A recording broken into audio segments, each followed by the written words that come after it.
lazima jamii tambue kwamba usafi ni muhimu na usafi ni afya.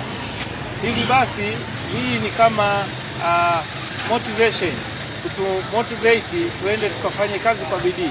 Lakini hasa wananchi kule Arusha natakiwa waelewe kwamba usafi ni walazima kwa sababu ya afya zao.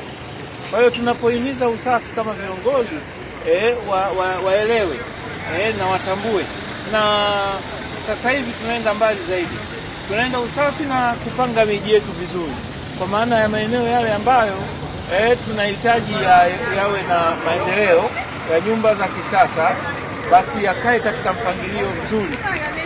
Na hiyo ndio itarahisisha zaidi hata miundombinu mingine katika kuhakikisha kwamba inapita vizuri. Tuna miundombinu ya maji taka, inatakiwa iwe na barabara za kupita. Tuna miundombinu ya fiber cable za TTCL, umeme, maji na kadhalika. Kwa lazima tupate hali ya mipango mingi. Mimi nipongeze Wizara ya Afya kwa tukio hili kubwa lililoandaa ya siku ya afya nchini, lakini kwa namna ya kipekee niupongeze viongozi wangu, mkuu wetu wa wilaya Bwana Joseph Modest Kude pamoja na Mheshimiwa Paul Christian Makonda, kwa pamoja wameifikisha Arusha hapa tulipofika, ambapo leo tumetoa tuzo katika sekta ya usafi katika majiji yote yaliyo Tanzania hii. Na Mheshimiwa Waziri Jenista Mhagama pia naye ametoa maelekezo mbalimbali ya wizara yake, na sisi kama halmashauri ya jiji la Arusha tume ya kupokea yote tunaenda kuyafanyia kazi.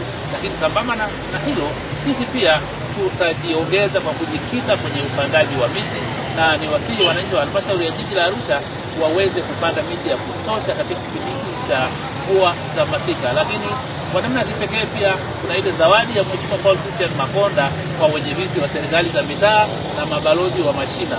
Bado zawadi ile haijatangazwa, na mimi naamini kwa namna tunapokwenda mwakani jiji la Arusha haitakuwa na mpinzani kwenye nafasi ya kwanza inapokuja swala la mashindano ya usafi. Hata mwaka huu tumepishana kwa pointi kidogo sana na hao waliotutangulia, na hii ni kawaida kwa sababu kwenye mashindano lazima apatikane mshindi. Na mimi niseme niungane na wote waliotangulia kusema, akiwemo mkuu wetu wa wilaya, lakini tulikuwa na mkurugenzi na timu nzima ya halmashauri ya jiji la Arusha. Mimi niseme tuzo hii ya usafi ninaidedicate kwa wananchi wote wa halmashauri ya jiji la Arusha. Niseme Arusha jiji, kazi inaendelea.